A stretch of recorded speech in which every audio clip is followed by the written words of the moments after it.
দর্শক, কথায় আছে মুখে মধু অন্তরে বিষ। মুখে মধু নিয়ে বিষ ঢালা দুই বাপ বেটা 420, বিষে বিষে 40 আর দুজন মিলে 840। এমন দুই প্রতারক পিতাপুত্রের ভয়ঙ্কর প্রতারণা নিয়েই আমাদের নতুনভাবে যাত্রা শুরু। ক্রাইম এডিশন টিমের প্রথম অনুসন্ধান, বাপ বেটা 840।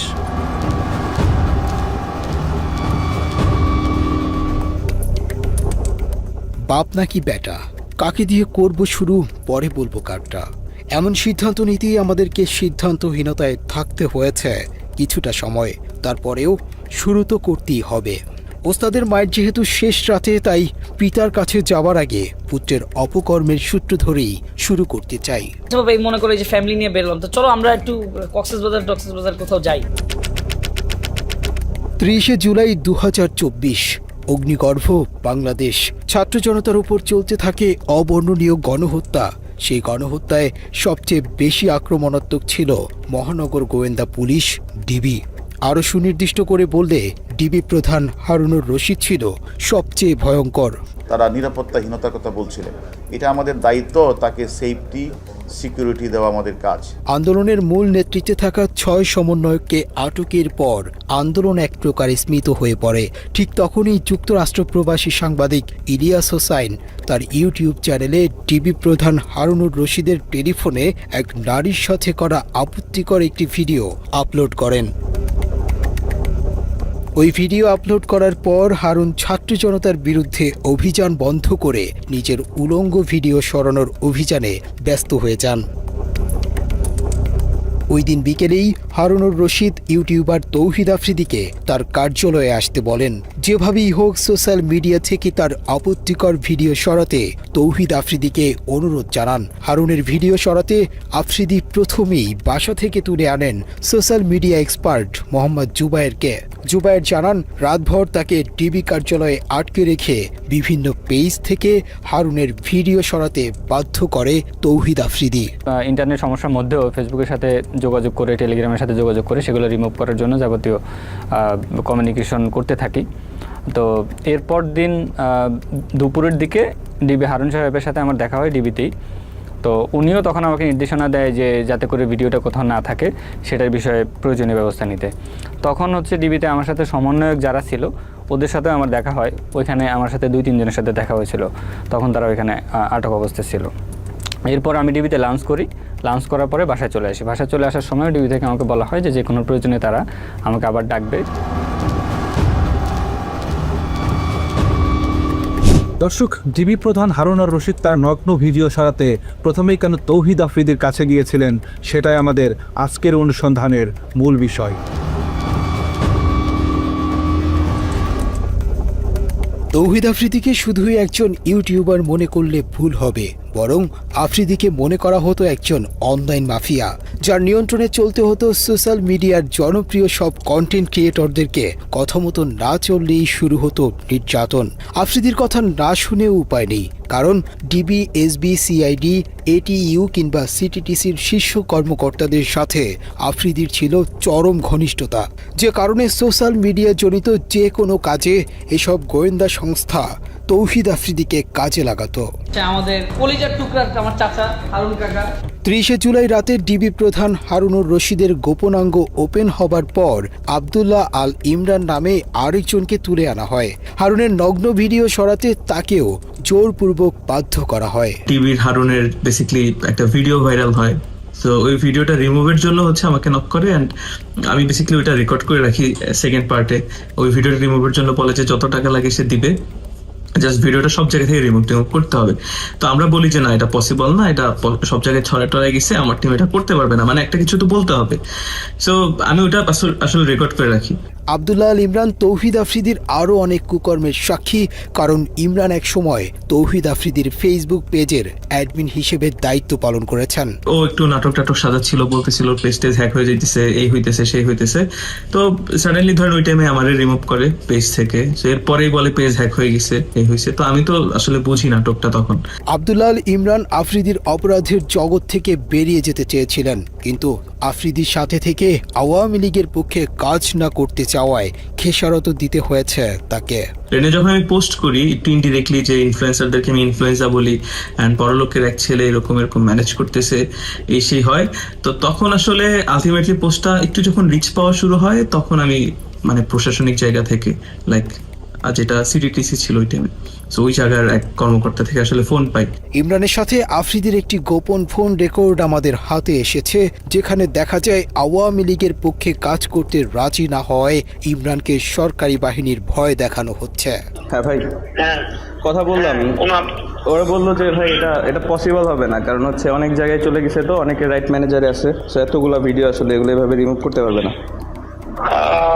মানে ফেসবুক থেকে 90% রিমুভ করলেও হয় ভাই এখন আসলে পসিবল হবে না, ওরা এটাই বললো যে ভাই মানা করে দেন, এটা পসিবল হবে না এভাবে। এটা কি ড্রাইভে যাচ্ছে না? হ্যাঁ, ড্রাইভ, টেলিগ্রাম গ্রুপ, ইভেন অনেক ওয়েবসাইট, আমার সিআইডি থেকেও ফোন দিছিল, পসিবল তো না। বলছি যে আমি তো ঢাকার বাইরে, এখানে নেটওয়ার্কের অবস্থা বাজে, অ্যান্ড সেকেন্ড থিং হচ্ছে কথা বললো যে এটা আসলে ওইভাবে পসিবল না। ডিবি প্রধান হারুনের পক্ষ হয়ে তৌহিদ আফ্রিদি কল করার কিছুক্ষণ পরেই আব্দুল্লাহ আল ইমরান ফেসবুকে একটি পোস্ট করেন। এর কিছুক্ষণ পরেই সিটিটিসি থেকে ইমরানকে একজন কল করে পোস্টটি সরিয়ে ফেলতে বলেন। আফ্রিদিকে নিয়ে একটা পোস্ট দিয়েছো, এটা আমি কোনো আফ্রিদি বা কারো করে কোনো পোস্ট করি নাই, আমি একটা পোস্ট করছি, সেটা হচ্ছে ইনফ্লুয়েন্সার নিয়ে। ওইটা করে দরকার নেই, ওই পোস্টটা রাখার দরকার নেই, ওইটাতে একটা ঝামেলা তৈরি হয়। তুমি তো আমার তো করে আন্দোলনের পক্ষে বা ওদের কোনো পোস্টটাও বা ব্যক্তি বিশেষ বা কোনো গোষ্ঠী বিশেষ কি করে দিও না, তাতে কিছু জায়গায় ঝামেলা হচ্ছে বা না, দেখো যে আমার পর্যন্ত আসছে। আফ্রিদির সাথে দীর্ঘদিন কাজ করেছে এমন আরও অনেকের সন্ধান আমরা পেয়েছি, যাদের সবার গল্প প্রায় একই রকম। তৌহিদ আফ্রিদির নির্যাতনের শিকার হয়েছেন জনপ্রিয় কন্টেন্ট ক্রিয়েটর স্বপন আহমেদ। প্রায় এক বছর আমার ইউটিউব চ্যানেল, ফেসবুক পেজ সবকিছু ডিবির হাতে ছিল। ফার্স্ট দিন যখন আমি ডিবি অফিসে যাই, ওই দিন পিছন থেকে একজন ডিবি বলতেছিল যে স্বপন ভাই কার সাথে লাগতে গেছেন আপনি জানেন না, ডিবি হারুনের কি লাগে আফ্রিদি, আপনি আফ্রিদির সাথে লাগতে গেছেন। স্বপনের মূল সমস্যা ছিল সে আলেমদের পক্ষে এবং ভারতের বিপক্ষে কন্টেন্ট তৈরি করতেন, যে কারণে আফ্রিদি তাকে এ ধরনের কন্টেন্ট বানাতে নিষেধ করেন। আফ্রিদির কথা মতো আওয়ামী লীগের পক্ষে কাজ না করায় স্বপনকে আদালতের বারান্দায় পর্যন্ত যেতে হয়েছে। আমাকে আবার বলতেছিল, টিটকারি করে মজা করে বলতেছিল, ইসলামিক ভিডিও তো ভালোই বানান, দাজ্জাল বানায় তো ভালোই ইনকাম করছেন, কত করলেন? ভাই ওই সময় যে আমার যে পরিমাণ রাগ উঠছে রে ভাই, কিন্তু কিছু করতে পারি না। এই মামলা কোর্ট থেকে সমাধান হয়, যে বিষয় নিয়ে আমাকে মিথ্যা মামলা দেওয়া হয়েছে ওইটার সাথে আমার চুল পরিমাণ কোনো চিহ্ন পাই না। দর্শক, হাসি খুশি আর বিনোদনের আড়ালে ভয়ঙ্কর এক অন্ধকার জগৎ গড়ে তুলেছিলেন আফ্রিদি। রহস্যময় সেই জগতের প্রতিটি পরতে পরতে ছড়িয়ে আছে মানুষের দীর্ঘশ্বাস। এই ভিডিওটি তৌহিদ আফ্রিদির আস্তানায় ধারণ করা। এখানে নতুন কোনো কন্টেন্ট ক্রিয়েটর আওয়ামী লীগের পক্ষে কাজ করতে রাজি হলে তাকে বরণ করা হতো। লাস্ট নির্বাচনের আগে অনেকগুলো কন্টেন্ট ক্রিয়েটরকে বলা হয় যে তারা যেন দেশের বিভিন্ন উন্নয়ন নিয়ে, মেট্রো রেল নিয়ে, এক্সপ্রেসওয়ে নিয়ে, আরও বিভিন্ন রাস্তাঘাটের উন্নয়ন নিয়ে ভিডিও বানায়। তখন কিন্তু আমাদেরকে কাউকে মেবি বলা হয় নাই, ইভেন আমাকেও বলা হয়নি যে সরকারের পক্ষ নিয়ে কোনো ভিডিও বানাও বা কোনো ব্যক্তির নাম মেনশন করে কোনো ভিডিও বানাও। আফ্রিদির আয়োজনে আওয়ামী লীগের পক্ষে কাজ করতে চাওয়া কন্টেন্ট ক্রিয়েটরদের নবীন বরণ অনুষ্ঠানের ভিডিও ধারণ করা সহজ হলেও একই জায়গায় যখন কাউকে শাস্তি দেয়া হয় সেই ভিডিও রেকর্ড করা অসম্ভব। তৌহিদ আফ্রিদির নির্মম নির্যাতনের শিকার ব্লগারদের মধ্যে সবচেয়ে বেশি নির্যাতিত হয়েছেন সায়েম। তুচ্ছ ঘটনাকে কেন্দ্র করে সায়েমকে প্রধানমন্ত্রী কার্যালয়ের পাশে ইসিবি চত্বরের একটি ভবনে নিয়ে নির্মম নির্যাতন করা হয়। আজকে ওঠার মতো তথ্য হলো, নির্যাতনের সময় আফ্রিদির সাথে একজন ব্রিগেডিয়ার জেনারেল সহ আরও ঊর্ধ্বতন অনেকে উপস্থিত ছিলেন। ও এখানে পায়ের উপর পা তুলে বসে হচ্ছে একটা বেনসন সিগারেট চাইলো, সিগারেট ধরায়া বলতেছে ভাই এবার বিচার করেন। তো ওইখানে ব্রিগেডিয়ার জেনারেল কবির থেকে স্টার্ট করে কয়েকজন ছিলেন এবং ওখানে বলতেছিলেন যে বাকি এটা হচ্ছে ইসিবি চত্বরের ওয়াসি টাওয়ার, মানে বেধড়ক মারধর স্টার্ট করে আফ্রিদি নিজে। ও এক হাতে সিগারেট খাইতে থাকে আর এক হাতে আমাকে ঠাস ঠাস করে প্রায় মানে আমি তো গুনতে পারি নাই, কারণ আমি তো অনেক মারধরের শিকার হয়েছি, প্রায় 30 থেকে 35টা থাপ্পড়ও আমাকে মারে খুব জোরে জোরে। আর আমি স্টিল বসেছিলাম, যে আসলে মানে আমাকে বসাই রাখছিল এরকম একটা চেয়ারের মধ্যে যে আমার আসলে নড়াচড়া করার কোনো ওয়ে ছিল না। অ্যান্ড তখনই বুঝতেছিলাম যে এই পুরো অফিসটা আসলে ওর আন্ডারেই চলে, কারণ যেখানে বসে ও সিগারেট খাচ্ছে, মেজরের সামনে ও সিগারেট খাচ্ছে, পরিচয় দিচ্ছে ব্রিগেডিয়ার কবির, সেখানে প্রাইম মিনিস্টারের সাথে ছবি, অ্যান্ড আমাকে বলতেছে এখানে অনেক এমপিরা এসে মারধরের শিকার হয়, মাইক খেয়ে যায়, এরপরে ওদের শিক্ষা হয়, আর যদি শিক্ষা না হয় তাহলে গুম করে দেওয়া হয়। তো এরপর থেকে আসলে আমরা জিম্মি হয়ে যাই যে ও তো এরকম একটা বাজে ভিডিও আমাদের করে রাখছে। সরকারি বাহিনীর কর্মকর্তাদের সামনেই আফ্রিদি সায়েমের মাথায় পিস্তল ঠেকিয়ে গুম করে ফেলার ভয় দেখায়। তোকে এখন গুম করে দেওয়া, তোর লাশ কই পড়বে এটা তোর মা বোনও খুঁজে পাবে না, তোর তো বাপ নাই, তুই তো বুঝবি না, তোর মা বোন তোরা হারাইলে বুঝবে, তুই যাই হবে তোর সাথে এটা তুই সহ্য করে নিস। ওর বাবার আর্মসের বিজনেস 2009-10 থেকে, মানে এইভাবে আমাদেরকে বলে অনেক ভয় দেখাইতো। সো এখানে ও নিজে পিস্তল নিয়ে যায়, আমাদেরকে পিস্তল দেখাইতে যায়। আমাদের অনুসন্ধানে আফ্রিদির নির্মম নির্যাতনের প্রত্যক্ষদর্শী আরেকজনকে পেয়েছে, যিনি দুঃখ সহ সেই দিনগুলোর ভয়াবহতা তুলে ধরেছেন। কোনো না কোনোভাবে একটা ভিডিও করবে, উল্টাপাল্টা কোনো একটা ভিডিও করবে, ধরেন ওটা যদি মানে এনাফ এভিডেন্স না হয় একটা ব্ল্যাকমেলের ক্ষেত্রে, তখন ও কী করবে, একটা মেয়ে দিয়ে দিবে, কারণ ওই জিনিসটা তো ভাই মানুষের সমাজে কলঙ্কিতভাবে মানুষ দেখে বা ওরা খারাপ চোখে দেখবে। সো ওই রকম কোনো না কোনোভাবে ওই মানুষটার অপদস্থ করার জন্য ওই রকমভাবে ওরা ডাউনফলে আনানোর পর দেন ওই মানুষটা তো জানে না, ওই মানুষটা জানে সে এনজয় করছে, পার্টি করছে, দেন কোনো দিন যদি ওই মানুষটা ওর কথার বিপরীতে যায়, তখন ওরে পিছন থেকে ঘাড় মটকা ধরার জন্য ওর ওই ভিডিও, ওর ওই সব জিনিস দিয়ে ও মানুষের ট্র্যাপ করে থাকে। জুলাই আন্দোলনেও আফ্রিদি দেশের জনপ্রিয় সব কন্টেন্ট ক্রিয়েটরদেরকে হুমকি দিয়ে সরকারের পক্ষে কাজে লাগানোর সব রকমের অপচেষ্টা চালিয়েছেন। ও সব ইনফ্লুয়েন্সারদের লিড দেওয়ার চেষ্টা করছে কেমনে, গভর্নমেন্টের পক্ষে ভিডিও বানাতে হবে, গভর্নমেন্টের পক্ষে ভিডিও বানাইলে তোমাদের মানে ফিউচার ব্যাকআপ আমরা দিব, এইভাবে ও মানুষ সব মানে ম্যাক্সিমাম ক্রিয়েটররে ওইভাবে মানে টাকার লোভ দিছে, যারা টাকার লোভে গেছে ভিডিও করছে তারা অনেকভাবে অপদস্থ হয়েছে। আফ্রিদির বিরুদ্ধে বেশ কয়েকজন ভুক্তভোগী নারীকে বিয়ের প্রলোভন দেখিয়ে শারীরিক সম্পর্ক করার অভিযোগ পাওয়া গিয়েছে, তাদের মধ্যে একজন এই নারী। আমি সোশ্যাল মিডিয়াতে বিভিন্ন রকমের কন্টেন্ট বানিয়ে থাকি। নাম প্রকাশে অনিচ্ছুক ওই নারীর অভিযোগ, দীর্ঘদিন তার সাথে শারীরিক সম্পর্কের পর হঠাৎ করেই আফ্রিদি তাকে ছুঁড়ে ফেলে। তো ওই ব্যক্তিদের সাথে আমার একটা বন্ধুর মাধ্যমে যোগাযোগ হয়, তো ও আমাকে বিভিন্ন রকমের সহায়তার হেল্পেরই দেখায়, যে আমাকে আশ্বাস দেয় যে আমাকে কন্টেন্ট ক্রিয়েট করতেও আমাকে হেল্প করবে, এভাবে করে আমাদের কথা চলতে থাকতো, এক সময় মানে সম্পর্কের দিকে এগিয়ে যায়।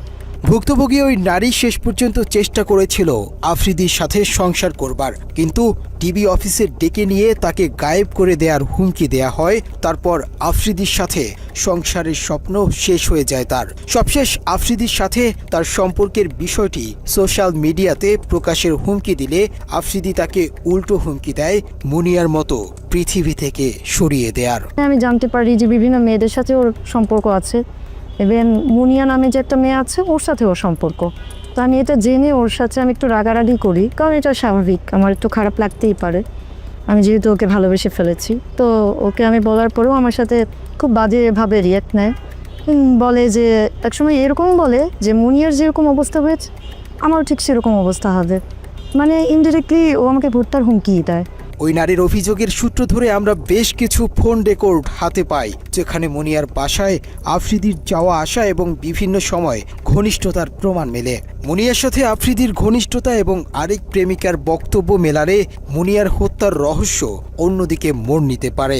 কি জানি মাত্র বললাম, এটা রিপিট করো। বলছে রসকস থাকবে না, মানে তুমি টাইম দিবা না, এটা তো আছেই। ও রসকস থাকবে না বিয়ের পর, বিয়ের আগে রসকস না, বিয়ের পর তো আরো দূরে। ঠিক আছে, উনি কিভাবে বললো, ওনাকে কি তোমার উপরে কিছু? হ্যালো, হ্যাঁ কোথায় তুমি? হ্যালো, হ্যাঁ কই, কি করো? এই যে আমি রাত্রেবেলার মধ্যে আসতেছি। ও কোথায় আসবা? তোমার ঠিক করবো রাতে। আচ্ছা ঠিক আছে, ফোন দিও, আগে জানাও। হ্যালো, হ্যাঁ কোথায় তুমি? অফিস কাজে। অফিসে গাড়ি চালাও? না অফিস। আচ্ছা তো এখন কি করবো বলো একটু? কি করবো মানে বুঝিনি। মানে আজকে দেখা করবেন আমার সাথে একটু? আচ্ছা দেখো চলো। আচ্ছা না আমি মানে মাত্র ইন্টারকন্টিনেন্টাল থেকে বেরোচ্ছি। হ্যাঁ আমার কথা হচ্ছে আমি আসতে পারবো, কোনো সমস্যা নেই, কিন্তু আমি তো একটু ড্রাঙ্ক। প্রবলেম হবে? না সমস্যা কি ড্রাঙ্ক? আচ্ছা ওই কথা বলতে পারো না, ওইটা মাইকাবা। হ্যাঁ বুঝি নাই মাইকাবা গাদা। কেন গাদা? কেন তুমি এত ন্যাচারাল ভাবে কথা বলতে পারতা? হ্যাঁ আমি ন্যাচারালি কথা বলি। হ্যাঁ কি করো? আচ্ছা যাক একটু 1%। হ্যাঁ এটা আমি একটু জানা রাখলাম। আর এই আমি আসছি। এত দুষ্ট কেন তুমি? এসব ছাড়াও ডিবি হারুনের ক্ষমতায় আরেকজনের গার্লফ্রেন্ডকে বাগিয়ে নিয়ে বিয়ে করেছেন আফ্রিদি। শামসুল আরেফিন নামের একজনের সাথে আফ্রিদির বর্তমান বউ রিসার ছিল প্রেমের সম্পর্ক। পরে আরেফিনকে নানাভাবে হুমকি দিয়ে হারুনের দাপটে রিসাকে বিয়ে করে আফ্রিদি। রিসার সাথে আমার সম্পর্ক হয়, আমার থেকে বেশি সেই আমাকে বেশি ভালোবাসতো। হঠাৎ করে আমার একদিন রাতের বেলা রাত 12টা 12:30টার দিকে ফোন আসে। তো ফোন এসে বলে যে আমি ডিবি কার্যালয় থেকে বলছি, আপনি বলে কোন মেয়েকে ডিস্টার্ব করেন। তা আমার ধারণা হলো আমি তো কোনো মেয়েকে ডিস্টার্ব করি না, কারণ আমার সাথে অলরেডি রিসার একটা ভালো সম্পর্ক, সামনে বিয়ে হবে। তো ডিস্টার্ব যদি নেক্সট টাইম করি তারা বলে আমাকে ডিবি কার্যালয়ে নিয়ে যাবে। বলতে বাধ্য হলাম যে একটা সুন্দর সম্পর্ক, সে আওয়ামী লীগের পাওয়ারে, ডিবি হারুনের পাওয়ারে এবং তার প্রশাসন দিয়ে আমাকে হ্যাস্ত করার চেষ্টা করছে। কিন্তু আমি তো একটা সাধারণ মানুষ, তাই আমি এই জিনিসগুলা নিয়ে কোনো আর আগাই নাই। ইভেন আমি এটাও শুনছি যে তৌহিদ আফ্রিদির সাথে যখন রিলেশনশিপ হয়, তারপরে মুনিয়ার সাথে, বসুন্ধরার যে মুনিয়ার সাথে তৌহিদ আফ্রিদির একটা রেকর্ড ফাঁস হয়েছিল।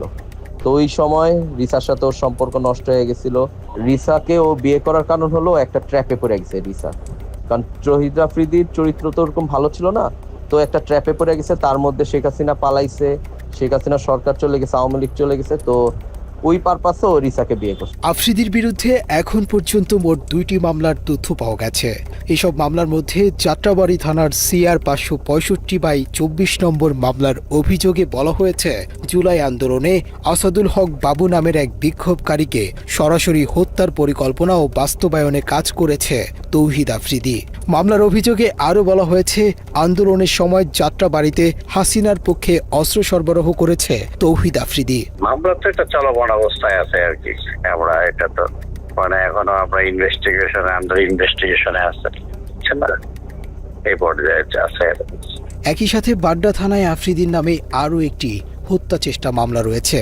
মামলার বাদী জুলাই আন্দোলনে আহত মোহাম্মদ দুর্জয় আহমেদ আফ্রিদিকে 46 নম্বর আসামি করে এজাহারে উল্লেখ করেন 2024 সালের 20 জুলাই মধ্য বাড্ডা ইউলুপ এর নিচে অবৈধ অস্ত্র দিয়ে আন্দোলনকারীদের ওপর এলোপাথারি গুলি চালায় আফ্রিদি, যার একটি গুলি লাগে জুলাই যোদ্ধা দুর্জয়ের বাম চোখে। প্রিয় দর্শক, অনুসন্ধানের শুরুতেই আমরা বলেছি ক্রাইম এডিশনের আজকের পর্বের নাম বাব্বেটা 840। আমরা এতক্ষণ অর্ধেক নিয়ে আলোচনা করেছি, কিন্তু আমাদের অনুসন্ধানে উঠে আসা অপরাধনামার অর্ধেকখানি করিয়াছে পুত্র, অর্ধেক তার বাপ। নাসির উদ্দিন সাথী জন্মদাতা কিনা সেটা বলা মুশকিল, তবে খাতা কলমে তৌহিদ আফ্রিদির বাবা। খাতা কলমে কেন সেই আলাপে যাওয়াটা ঠিক হবে না, তার চেয়ে নাসির উদ্দিন আমল নামাতেই থামা যাক। নাসির উদ্দিন সাথী এবং তৌহিদ আফ্রিদির প্রতারণার হাতেখড়ি পারিবারিকভাবেই হয়েছে। একসময় নুন আনতে পান্তা ফুরানো সাথীর অর্থবিত্তের পুরোটাই জোর জবরদস্তি আর 2 নম্বরি করে কামানো। কাঁথা বালিশ মাথায় নিয়ে লঞ্চে চড়ে ঢাকায় আসার আগে জমি দখলের কৌশলটা সাথী বরিশাল থেকেই অনুশীলন করে এসেছেন। নাসির উদ্দিন সাথীর উত্থানের একমাত্র সিঁড়ি মাই টিভি, কিন্তু সেই মাই টিভি দখলের ভয়ঙ্কর গল্প শুনলে আঁতকে উঠবেন। নাসির উদ্দিন সাথী নিজেকে মাই টিভির চেয়ারম্যান দাবি করলেও তিনি ছিলেন মাই টিভির একজন কর্মচারী মাত্র। অনুসন্ধানে আমরা বিলকিস বেগম নামে এক নারীর সন্ধান পেয়েছি, যিনি মাই টিভির আসল প্রতিষ্ঠাতা। বিলকিস বেগমের আস্থাভাজন কর্মচারী নাসির উদ্দিন সাথী যেভাবে মাই টিভি দখল করেছেন, সেই গল্প সিনেমাকেও হার মানাবে। নাসির উদ্দিন সাথীর সাথে আমার পরিচয় ছিল। ও একটা এডিটিং হাউস ছিল শান্তিনগরে। ও সব জায়গায় সিডি দিত, সব প্রত্যেকটা চ্যানেলে সিডি দিত। ও আমাকে সিডি দিতে আসছে, সিডি দিতে আইসা পরিচয় হয়েছে। তখন ওই যে আসতে যাইতে যাইতে যাইতে যাইতে একটা কোনো সম্পর্ক সৃষ্টি হয়েছে, ভাই বোনের সম্পর্ক। সেই সুবাদে সে আমার চ্যানেলে রয়েছে। ও তো টাকা পয়সা ছিল না, একটা সময় কোনো টাকা পয়সা ছিল না, বড়লোক হয়েছে। ও মানুষকে বলছে যে আমি মাইটিভির মালিক, বলে বলে মানুষকে ঠকায় টাকা নিছে, মালিক বানাবে। কিন্তু ও তো মালিক বানাতে পারবো, মালিক তো আমি বানাতে পারবো, কারণ প্রতিষ্ঠানের মালিক আমি বানাতে পারবো। ও সবার কাছে টাকা নিয়ে আনিয়ে তারপরে ওই মালিকগুলো হয়েছে। ওর একটা হাউস ছিল, ও একটা এডিটর ছিল, জাস্ট একটা একজন এডিটর। মাইটিভি দখল করেও ক্ষান্ত হননি।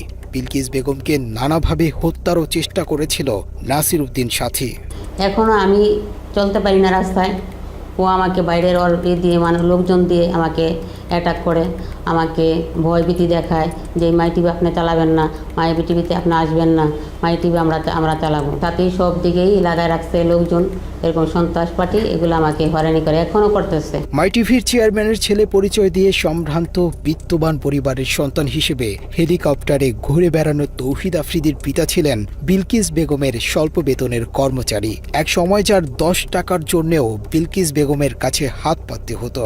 আওয়ামী লীগ থাকতে আওয়ামী লীগের ক্ষমতা দেখায়া ও ডিবি হারুনকে দিয়ে আমাকে অ্যারেস্ট করাইছে। 2 দিন আমি জেলও ছিলাম। বাংলাদেশে যারা অন্যায়ভাবে একটা মিডিয়া একটা সবার কাছে একটা গ্রহণযোগ্য, সেই মিডিয়া নিয়ে সে করছে, প্রতারণা করছে আমার সাথে, মিথ্যা করে সে চালাচ্ছে। সে তার পকেটে ছিল 10 টাকা, সে কোটি কোটি টাকার মালিক হয়েছে আমার মাইটিভি দিয়ে। এবং উল্টা আমাকে মামলা দিয়ে হয়রানি করে দূরে রাখছে। ও টাকা ইনকাম করে ও নিয়েছে, আমার প্রতিষ্ঠান ইনকাম করে ও। পকেটে 10 টাকা না থাকার সাথী আজ 1000 কোটি টাকার মালিক। প্রতারণার মাধ্যমে দখল করা এক মাইটিভির ওপর ভর করে সাথীর পরিবারের সবার ঘরে লাল নীল বাতি জ্বলছে আর অন্ধকার হয়েছে অনেকের ঘর। এলাকায় বিভিন্ন মানুষের বাড়িঘর দখল করে মাইটিভির সাইনবোর্ড ঝুলিয়ে দিয়েছে নাসির উদ্দিন সাথী। আমার এই নতুল্লাবাদের জায়গা ক্ষমতার বলি ভুয়া কাগজপত্র দিয়া, আর আমার এই 1 বছর টিভিতে দেয় অমুক সমুক আমি ইত্যাদি, আমার কেনা জায়গা আমি সব করে রায় পাইছি, রস্তমে হাইকোর্ট সুপ্রিম কোর্ট, কিন্তু ক্ষমতার প্রতি রায় পাই। বিলকিস বেগমের কাছ থেকে দখল করা মাইটিভির বর্তমান যে ভবনটি রয়েছে সেটিও দখল করা। ভুক্তভোগী ব্যক্তি আইনজীবী হবার পরেও সাথীর সাথে পেরে ওঠেননি, কারণ টাকা আর সন্ত্রাসী বাহিনীর দাপটে দিব্যি জবরদখল করে রেখেছেন ভবনটি। 2012 সালের শেষ দিকে আইসা, প্রায় নভেম্বর ডিসেম্বর মাসের দিকে আইসা এই নাসিরউদ্দিন সাথী মাইটিভি লোকজন নিয়ে আসে আমাদেরকে এইখানে বলে যে এটা তার জায়গা, এই জায়গা তার, সেই জায়গা করছে, পাওয়ার অফ অ্যাটর্নি করছে, এই জায়গা মালিক সে, এইসব করতেছে। হ্যাঁ, তো আমরা তো এইসব বুঝি নাই। আসলে এর আগের সে ঘটনা যা ঘটাইছে এটা হলো গিয়া যে ওই 2012 সালের নভেম্বর মাসে 6 তারিখ সে ওই 521-22 দাগে ওইখানে সে জায়গাটা দখল করতে গেছিলো, দখল করতে পারে নাই। হ্যাঁ, দখল করতে পারে, পরে সে একটা পাওয়ার অফ অ্যাটর্নি করছে, ওরা রামপুরা থানায় একটা মামলা করছে, জিডি করছে ওই মুজিবুর রহমানের বিরুদ্ধে আর কি, জিডি করে। এরপরে এসে সে পরবর্তী মাসে এসে আমাদের বাড়ির জায়গাটা দখল করছে। প্রশাসনের নাকের ডগায় এরকম একটি ভবন দখল করে টিভি স্টেশন দিয়ে বসলেও কেন সরকারের কোনো ভ্রুক্ষেপ নেই তা নিয়েও রয়েছে অনেক প্রশ্ন। আইন বহির্ভূতভাবে ওনার দুর্বলতার সুযোগই হোক আর পারিপার্শ্বিক বেআইনি ক্ষমতা ইউজ করেই হোক, ওনাকে তা ওনার প্রকৃত প্রতিষ্ঠান থেকে দূরে সরিয়ে রাখা হয়েছে। যারা ওনাকে দূরে সরিয়ে রেখেছে সেটা লিগালি, লফুলি কোনো রাইটস তাদের নেই। এই যে মাইটিভির ওনার যে লিগাল ডকুমেন্টস আছে সেটার আলোকে অনারেবল হাইকোর্টে স্টে অর্ডার করে ওইটা যে প্রকৃত মালিক, যে রিয়েল অনারশিপ যার রয়েছে, তার হাতে ফিরিয়ে দেওয়ার একমাত্র পন্থা। অভিযোগের প্রেক্ষিতে ক্রাইম এডিশন টিম মাইটিভির দখল করা ভবনের ভিডিও ধারণ করতে গেলে সাথীর সন্ত্রাসী বাহিনী আমাদেরকে জোর করে ভবনের ভেতরে নিয়ে আটকে রাখার চেষ্টা করে। নর্মালি আপনি কোনো লোগো বা ছবি, বিল্ডিংয়ের ছবি তুলতে আদৌ কোনো আইনগত কোনো বাধা নেই। এটা বিল্ডিংয়ের বাইরে থেকে ছবি আমি রাস্তা থেকে তুলব, বা আমি এটা শুধুমাত্র একটা সংবাদ শিরোনাম বা যে কোনো কারণ হোক আমি এটা তুলব, সে জায়গায় এটা বাধা দেওয়ার আসলে আইনগত বিধান তাদেরও নাই। যদি না তাদের কোনো নিষেধাজ্ঞার কোনো সাইনবোর্ড অথবা কোনো নিষেধাজ্ঞার কোনো রুলস দৃশ্যমান না থাকে, কোথাও থাকতে হবে যে এটা এই ছবি তোলা যাবে না, এটা রেস্ট্রিক্টেড এরিয়া, এটা তোলা যাবে না এবং এই ছবি পাবলিশ করা যাবে না, থাকতে হবে। যদি না থাকে তাহলে বাধা দেওয়ার কোনো সুযোগ নাই। যদিও পরিচয় জানার পর ভোল পাল্টে ফেলে মাই টিভি কর্তৃপক্ষ। কি হয়েছে ভাই, আপনি আমাদের লোকজনরা নিয়ে আটকায় রাখছেন, ঘটনা কি ভাই? ভাই প্রথম কথা হচ্ছে আপনি না এই মাঝখানে এরা যে আসছে এগুলো কোনো আমি জানি না। ও আমার এলাকার ছোট ভাই হয়, নিচে আমি হঠাৎ করে শুনলাম যে ফুটেজ নিচ্ছে, তারপরে আমি বললো যে একজন ফোন করে বললো, মানে আমি মানে একদম কি বলে কোড আনকোড বলি, মানে আমার জায়গা থেকে আমি অ্যাসাইনমেন্ট করতেছিলাম কালকে, তো ওর নাম বললো তোমার একদম কি জানো যে মুনতাসির একজনের ফুটেজ নিচ্ছে, আপনার কথা বললো যে আপনি আপনাকে নাকি চেনে। তার বললাম হ্যাঁ ওর সাথে তো কথা হয়েছে, ওই বললাম আছে থাকলে চা খাওয়ার বলতে চা খেয়ে যেতে বলছে। দর্শকদের ওইখানে গেলে চা খাওয়াইতে ভিতরে নিয়ে যাইতো, 3-4 ঘন্টা আটকায় রাখতো, এগুলি ভাই আমরা জানি। কিন্তু কথা হলো মাই টিভির কাছে আমরা এটা মানে আশা তো করি না, এটা মাই টিভির দিয়ে সম্ভবও না। দর্শক, মাই টিভির চেয়ারম্যান নাসিরউদ্দিন সাথী অন্যায়ভাবে দখল করা ভবনের মতো সারা দেশে সম্পদের পাহাড় গড়েছেন। যে সম্পদ অর্জনে আলাদিনের চেরাগের মতো পাশে ছিল লিটন আর মুজিব নামে সোনার ডিম পাড়া 2 হাঁস। মাই টিভিকে ভাঙিয়ে নাসিরউদ্দিন সবচেয়ে বড় আয়ের উৎস মুখোশ নামে ক্রাইম প্রোগ্রাম। ক্রাইম অনুসন্ধানের নামে প্রাতিষ্ঠানিকভাবে চাঁদাবাজি শুরু করে মুখোশের উপস্থাপক এসকে লিটন। মাই টিভির আয়োজন আপনাদের প্রিয় অনুষ্ঠান মুখোশ, আর আপনাদের সঙ্গে থাকছি আমি এসকে লিটন। হাস্যকর উপস্থাপনার ভাষ্যকার লিটনের যোগ্যতা বলতে চাঁদাবাজি ছাড়া আর কিছুই নেই। 9 পাস হয়েও ভাগ্নের সার্টিফিকেট জমা দিয়ে চাকরি নেন মাই টিভিতে। নিজের নামের সাথে ভাগ্নের নাম কৌশলে জুড়ে দিয়ে হয়ে যান এসকে লিটন। একসময় ঢাকা শহরে ফুটপাতে জুতা বিক্রি করা লিটনের নামের পরিবর্তনের পাশাপাশি ভাগ্যেরও পরিবর্তন ঘটে। রাতারাতি ভাঙা ঘরের জায়গায় ওঠে বড় দালান। এলাকার মানুষের কাছে লিটন হয়ে ওঠেন এক বিস্ময় বালক। তার কিছুই ছিল না, এই সাংবাদিকতা করে ক্রাইম রিপোর্ট ক্রাইম লোকজনকে ফাঁসিয়ে ব্ল্যাকমেলিং করেই নাকি সে এই প্রপার্টি করেছে। তা নাহলে এই প্রপার্টি তো হবার কথা না, কারণ তার বাবার কোনো প্রপার্টি ছিল না। এসকে লিটন আওয়ামী লীগ আমলে আওয়ামী লীগের ক্ষমতা কাজে লাগায় সে হাজার হাজার কোটি টাকার মালিক হয়েছে। এসকে লিটন 15 থেকে 20 বছর আগে সে হচ্ছে গিয়ে তার বাসায় ভাত হইতো না, তার বাপ ভ্যান চালাতো। উপরতলায় এসে দোতলায় বসে থাকে, তার ম্যানেজার দিয়ে কথা বলায় আলম আছে, তার ছোট ভাই বকুল আছে, তারা বিভিন্ন হুমকি ধামকি দেয়, বলে তোকে গোডাউনে আটকে রেখে দেবো, তোর কোন বাপ আছে ডেকে আন, তো কিডা আছে যা পারিস তাই করে নে। নিজের নামের পাশাপাশি মাই টিভির মালিকের নামেও করতে থাকেন একের পর এক সম্পদের পাহাড়। চুয়াডাঙ্গার জীবননগরে লিটনের রয়েছে জীবননগর বাঁকা ব্রিকফিল্ড এলাকায় 15 বিঘার বেশি জমির উপর নির্মিত সাথী অটো রাইস মিল, যার নির্মাণ ব্যয় অন্তত 150 কোটি টাকা। এই মিলের ভেতরেই রয়েছে 100 গরু ধারণ ক্ষমতার একটি খামার।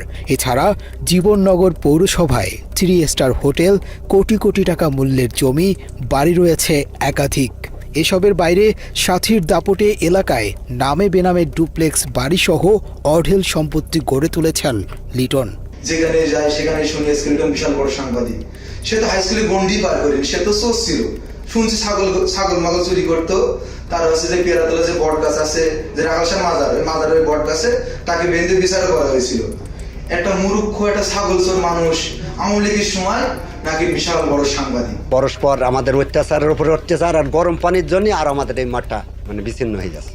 গত বছর 3 বিঘে ধান পুরা পচে গিয়েছে, এই জন্য তাকে বলা হয়, কিন্তু মিলের কাছে গেলে তারা হুমকি দেয় এবং মারতে যায়। একটা ক্রাইম রিপোর্টার কি করে দিনের পর দিন ক্রাইম করে চলেছে, কয়েক হাজার পরিবারকে সাফারার করে তুলেছে এবং পরিবেশ নষ্ট করছে। তো সে তো অন্যেরটা নষ্ট করে এটা করতে পারে না, এটা আইনত সিদ্ধ না, আইনসিদ্ধ না। আর পরিবেশ নষ্ট করার রাইট তার নেই। পরিবেশ কেন নষ্ট করবে? ইউনিয়ন কাউন্সিলের চেয়ার রাস্তা কেন সে দখল করবে? এগুলো কোনোটাই তার রাইট নেই। মৃত মানুষের টাকা আত্মসাতের বদনামও আছে লিটনের বিরুদ্ধে।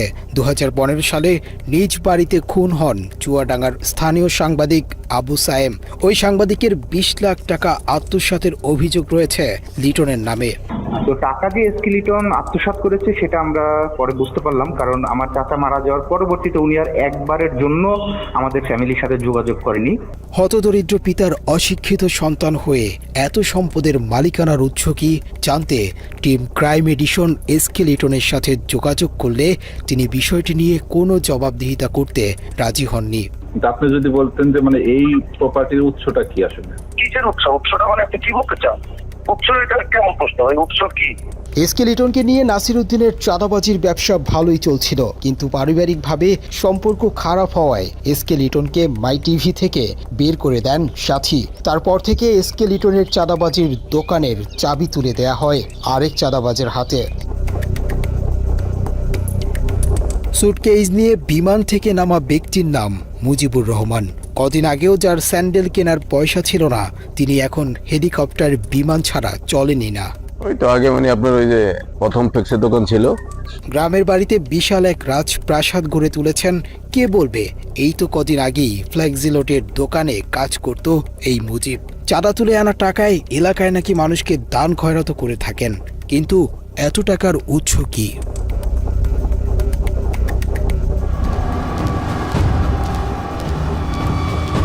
প্রিয় দর্শক, অভিনব প্রতারক নাসিরউদ্দিন সাথী এবং তার কুপুত্র তৌহিদ আফ্রিদি সম্প্রতি শিক্ষার্থী হত্যা চেষ্টা মামলায় আটক হয়েছেন, কিন্তু আটকে রাখা যাবে কিনা বলা মুশকিল, কারণ আইন তার নিজস্ব গতিতে চললেও সাথী এবং আফ্রিদি মনে করেন তাদের গতি আইনের চেয়েও অনেক বেশি। জেলে ঢোকার আগেই তারা বের হবার দরজা খুলে গেছেন। নাসিরউদ্দিন সাথী এবং তার ক্রাইম পার্টনার পুত্র যাত্রাবাড়ি থানার হত্যা মামলা থেকে বাঁচতে সূক্ষ্ম এক পরিকল্পনা সাজিয়েছিল। সাথীর ব্যক্তিগত আইনি পরামর্শককে তিনি মানবাধিকার সংস্থার আইনজীবী সাজিয়ে বাদীর কাছে পাঠান। মামলার বাদীকে বিনামূল্যে আইনি সহায়তা দেওয়ার কথা বলে আফজাল হোসেন নামের ওই আইনজীবী মামলাটি বাগিয়ে নেয়। তারপর থেকেই ওই আইনজীবী নাসিরউদ্দিন সাথী ও তার ছেলেকে মামলা থেকে বাদ দেওয়ার জন্যে বাদীকে নানাভাবে ম্যানেজের চেষ্টা করতে থাকেন। এগুলো শোনার পর বলে ঠিক আছে, যা হওয়ার হয়েছে আপনারা আমাকে সহযোগিতা করেন। আর ওই যে এখানে 3টা বাচ্চা আছে এবং বয়স্ক লোক আছে, ওরাও গরিব। হ্যাঁ, তা আমরা আমার তরফ থেকে আপনাকে একটা দিব, 3টা বাচ্চাকে 10 লাখ করে 30 লাখ টাকা দিব। এরই ধারাবাহিকতায় ওই আইনজীবীর পরামর্শে বাদী গুলশানের একটি বাসায় যায়। সেখানে তাকে গুম করে ফেলার ভয় দেখিয়ে কিছু টাকা হাতে তুলে দিয়ে ভিডিও করতে বাধ্য করা হয়। সেই ভিডিওটি এখনো তৌহিদ আফ্রিদির হেফাজতে রয়েছে। আমার শ্বশুরকে আমাদেরকে সবাইকে নিয়ে সরাসরি চলে গেল ওদের বাসায়। হ্যাঁ, ওদের বাসায় নিয়ে গিয়ে ওইখানে ছবি টবি সবকিছু তুললো। হ্যাঁ, তুলে তারপর আমাদেরকে এখান থেকে বিদায় ছবি তুললেন এবং নিজে ভিডিও করতেছে এবং আমার শ্বশুরকে আমরা তো বলেছিলাম, উনি দাঁড়ায় ছিল আর আমার শ্বশুর দাঁড়ায় জিজ্ঞেস করতেছে যে আপনাদেরকে আমরা কোনো জোর করে কোনো কিছু করেছি? আমরা আপনার কোনো প্রেসার ক্রিয়েট করেছি আপনাকে, নাকি আপনি স্বেচ্ছায় আমাদেরকে দিয়েছেন? আমার শ্বশুর কি বলবো? উনি বললেন না, আমি তো স্বেচ্ছায় দিয়েছি। হ্যাঁ, আমরা আপনাকে কোনো অত্যাচার করছি না, কি আপনাকে প্রেসার দিয়েছি, এই ধরনের আর কি কথাবার্তা বলে আচ্ছা ঠিক আছে। গুলশানের ঘটনার পর ওই আইনজীবীর আসল পরিচয় জানতে পেরে বাদী তার মামলাটি অন্য আইনজীবীকে দিতে চাইলেও সে এনওসি দিতে গড়িমসি করে। আমরা জানতে পারি যে আমাদের পক্ষের উকিল নাকি আসামি পক্ষে হয়ে কাজ করতেছে। পরে তখন আমরা যখন বলি তো ওনাকে, তখন ওনার সাথে আমাদের অনেক তর্কাতর্কি হয়। এক পর্যায়ে আমরা বলি যে আমরা আপনার কাছে আর মামলাটা রাখবো না, আপনার কাছে মামলাটা রাখা মানেই আমাদের মামলাটা নষ্ট হয়ে যাওয়া। তখন আমরা যখন মামলা এনওসি চাই, তখন আমাদেরকে সে এনওসি দিতে না করে, যে এনওসি সে দিবে না। যদি আমাদেরকে একান্ত এনওসি নিতে হয় তাহলে আসামি পক্ষের সাথে কথা বলতে হবে। এমনকি বাদীপক্ষ আফজালের কাছ থেকে এনওসি নিতে গেলে তিনি বলেন মাই টিভি থেকে এনওসি আনতে। ওনারা মনে হয় আপনার কাছ থেকে এনওসিটা চেয়েছিল আর কি।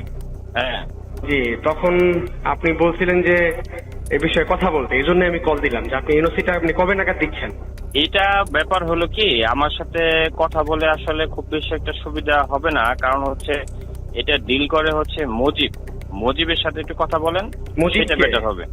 মুজিব হলো মাই টিভির। তো ভাইয়া এখানে তো কেস তো আর মাই টিভির না, কেস তো এখানে জয়নাল আবেদিনের। আমার মাই টিভি এখানে আসামি না এখানে। কয়েক দফা এনওসি দেওয়ার কথা বলেও প্রতারক আইনজীবী আফজাল বাদীপক্ষকে সেটি দেয়নি এখন পর্যন্ত। আইন অনুযায়ী ধরেন বাদীপক্ষ এখন আপনাকে চাচ্ছে না আপনার কাছ থেকে মামলাটা অন্য একজন আইনজীবীকে দিবে, সেই ক্ষেত্রে এই এনওসিটা নেওয়ার ক্ষেত্রে মানে কোনো প্রতিবন্ধকতা আছে নাকি? এটা কি মানে জটিলতা আছে কোনো? না না না, জটিলতা নাই। যদি না চায় তো সেই ক্ষেত্রে অন্য যে কেউ ওকে দিয়ে করাইতে পারবে, কোনো সমস্যা নেই। এখন আপনি ওদেরকে বললে চায় কোনো সমস্যা নেই, সেই ক্ষেত্রে আপনার কালকে ফোনে কন্ট্যাক্ট করুক। আর আপনার ধরেন শুক্র শনি তো অফ থাকে, রবিবারে অ্যাভেলেবেল থাকবো আর কি কোর্টে। ওই যে আপনি বলছিলেন আর কি, ওই যে এনওসি নেওয়ার জন্য কবে আসতে বলবো আপনাকে কল দিতে, আর কি এই জন্যই কল দিলাম আর কি। ও আচ্ছা আচ্ছা আচ্ছা, এটা হচ্ছে আপনি এটা ডেট কবে, 12 তারিখে না? 12 তারিখে আসেন, 12 তারিখে 12টার মধ্যে আসবেন দুপুরে। তবে মামলার এনওসি চাওয়ার তথ্য প্রমাণ থাকলেও আফজল হোসেন বলেন তার থেকে কোনো ছাড়পত্র চাওয়াই হয়নি কখনো। বাদীপক্ষ আমার কাছে সরাসরি ছাড়পত্র বলতে এনওসি আর কি, নো অবজেকশন সার্টিফিকেট, এইটা চাই নাই। ইতিমধ্যে তারা অন্য আইনজীবীর কাছে ছিল, তার কাছ থেকে এনে আমাকে এনওসি দিয়েছে। এখন আমি কন্টিনিউ করছি আপনার ডিসেম্বর থেকে এই পর্যন্ত। এখন বাদীপক্ষ যদি মনে করে, বাদীপক্ষ বলতে জয়নাল আবেদিন সাহেব যার ছেলে মারা গিয়েছে, সে যদি মনে করে যে আমার চেয়েও বেটার অথবা বেটার সার্ভিসের জন্য অন্য কোনো আইনজীবীকে দিয়ে পরিচালনা করবে, মামলা অন্য কাউকে দিয়ে পরিচালনা করতে ইচ্ছুক, তাহলে যে কোনো সময় আসলে তারা এনওসি নিতে পারে, ওইটা কোনো সমস্যা নেই। নিজেদের আইনজীবী দিয়ে বাদীর মামলা পরিচালনা করে তারা মামলা থেকে অব্যাহতি পাবার সব পরিকল্পনা বাস্তবায়ন করে। সেই সাথে নুরুল হক নূরকেও মোটা অঙ্কের টাকার বিনিময়ে তাদের বাগে নেয়। অনুসন্ধানে আমরা রাহি নামের আরেকজন জনপ্রিয় কন্টেন্ট ক্রিয়েটরের সাক্ষাৎকার নিয়েছি, যাকে গত 3 মাস আগেও ডেকে নিয়ে নির্যাতন করা হয়। রাহিকে জুলাই আন্দোলনে হাসিনার পক্ষে কাজ করাতে 3 লাখ টাকা অফার করেছিল আফ্রিদি, কিন্তু রাহি তার কথা না শুনে ছাত্রদের পক্ষে অংশ নেয়। জুলাই আন্দোলনে অবাধ্য হবার কারণেই রাহিকে ডেকে নিয়ে আবারও নির্যাতন করা হয়। আফ্রিদি ফোন দিয়ে কয় ওই যে সরকারের যে ইয়েগুলা ভাঙচুর কইছে, মেট্রো রেল এগুলা নিয়ে একটা ভিডিও বানাইতে হইব। এ কথা বলে আমারে বলতে যে তোলাই ভাইয়া কিছু টাকা পাঠাইতেছি, তো হে তো যেটা বলে আমরা তো ভয় পাই। আমি কিন্তু হেরে বাঘের মতো ডরাই, আমি না, আমাদের টিমের সবাই তার বাঘের মতো ডরায়। কারণ মানে সে অন্যরকম মানুষ ভাই, সে ক্যামেরার ভিতরে একরকম, কিন্তু ক্যামেরার বাইরে খুব ডেঞ্জারাস একটা লোক। তারা কিন্তু সবাই ভয় পায়। ইউটিউব ইন্ডাস্ট্রিতে একটা টাইমে তার সবাই বাঘের মতো ভয় পাইতো, সবাই তার অফিসে ডাকাইতেছে। যারা আমরা টিমের যারা মানে ছাত্র আন্দোলনের সময় তার বিপক্ষে চলে গেছিলাম, তার বেল্টের বাড়ি আমার তো বেশি কেউ খায়নি, তো বেল্ট খুইলা আমার কুত্তার মতো পিড়াইতো। এই সময় তাকে ভিডিও কলে একজনের সাথে কথা বলিয়ে দেয়া হয়, যাকে বাংলাদেশের ভবিষ্যৎ প্রধানমন্ত্রী হিসেবে তার সাথে কথা বলানো হয়। 2-3 মাস পরে হয়তো বা তার মাথাতে আবার ঢুকছে যে রাই কি কারো লগে আবার কিছু কইয়া লাইনি। হ্যাঁ, রাইরে আবার একটু দমক দিতে হইব। কেমনে বড় একটা নেতার সামনে হয়তো ফোন টোন দিলে আমি একটু ডরাই যাই। আমি তো ডরাইলে আসলে আমি কিন্তু ভয় পাই। তো হঠাৎ একদিন রাইতে আমি নোয়াখালী 10:30-11টার দিকে হঠাৎ একটা ভিডিও কল, তো ওই দাফরি দিয়ে এই তো আবার তলপেটে কামড় দিয়েছে। আল্লাহ এতদিন পর হঠাৎ কল দিয়ে আবার কি জানি কি কয়, হঠাৎ ফোন দিয়ে কয় শুন তোর লগে একজনের সাথে একটু কথা বলাই দিবে, বুঝছস রাহি? পর আমি কই জি ভাইয়া, কোনো সমস্যা নেই বলেন। পরের দিন দেখলাম হঠাৎ করে বিপিনুর ভাইয়ের সাথে আমার কথা বলাই দিছে ভিডিও কলে। আমার কইতেছে একজনের সাথে তোর কথা বলাই দিব, সে কিন্তু নেক্সট বাংলাদেশের অনেক বড় মাপের একজন কেউ হবে, প্রধানমন্ত্রী বা মানে ভালো একটা পদে যাবে। তো পরে দিই আফ্রিদি ভাইকে বুঝছি তো তোর ভাইয়ের অবস্থানটা? আমি কি জি ভাইয়া বুঝছি। পরে কথা সাবধানে থাকিস, ঠিক আছে? আমি কি জি ভাইয়া ঠিক আছে। শুধু বুঝাইছে যে তার লগে বিশাল বড় বড় হাত আছে, এই জন্য সে দেশে খুব রিল্যাক্স আছে, মানে বুঝাইছে এটা। তৌহিদ আফ্রিদি 5 আগস্টের পর দেশ ছেড়ে পালিয়েছিল। এরপর আসামি হয়েও আইনজীবী দিয়ে বাদীর মামলা পরিচালনা করা এবং নুরুল হক নূরকে নিজেদের পকেটে নেয়ার পরেই আফ্রিদি সাহস করে আবারও দেশে ফেরেন। 5 আগস্টের পরে 2 মাস 3 মাস সে আসে নাই, তখন আলহামদুলিল্লাহ বলছিলাম যে আল্লাহ সে না আসুক, সে তার মতো থাকুক, আমরা আমাদের মতো থাকি। আমরাও তার কাছে যাইতাম চাই না, সেও আমার কাছে না আসুক। যে মানুষ 5 আগস্টের পরে আইসা দেশে স্টে করছে, সুন্দরভাবে থাকছে, আল্লাহ তো আপনার সুযোগ দিছে, কিন্তু না আপনার ভিতরে তো ওই মনুষ্যত্ব না। আপনি শুধু রিভেঞ্জ, কারে কারে ধরবেন, কারে কারে মারবেন, কারে কারে কি করবেন, আপনার মনের মধ্যে শুধু এইসব হারামি। আল্লাহ কি আমরা ছাড় দিব? এসব কারণে তো আল্লাহ মানে ছাড়ে না। এভাবেই বাপ বেটা মিলে তিলে তিলে গড়ে তুলেছেন অপরাধের এক ভয়ঙ্কর সাম্রাজ্য। আমরা বৈষম্যহীন স্বাধীন এই দেশে এরকম অপরাধীদের দৃষ্টান্তমূলক শাস্তি দেখতে চাই। বাবার টেলিভিশনকে কাজে লাগিয়ে আর কোনো পুত্র যেন তৌহিদ আফ্রিদির মতো ভয়ঙ্কর অপরাধী হয়ে উঠতে না পারে। দর্শক, আজ এ পর্যন্তই। আবারও দেখা হবে ক্রাইম এডিশনের নতুন কোনো পর্ব নিয়ে। বাংলা এডিশনের সাথেই থাকুন। অন্ধকারে আলো খুঁজতে আমরাও আছি আপনাদেরই সাথে। ভালো থাকবেন সবসময়। আল্লাহ হাফেজ।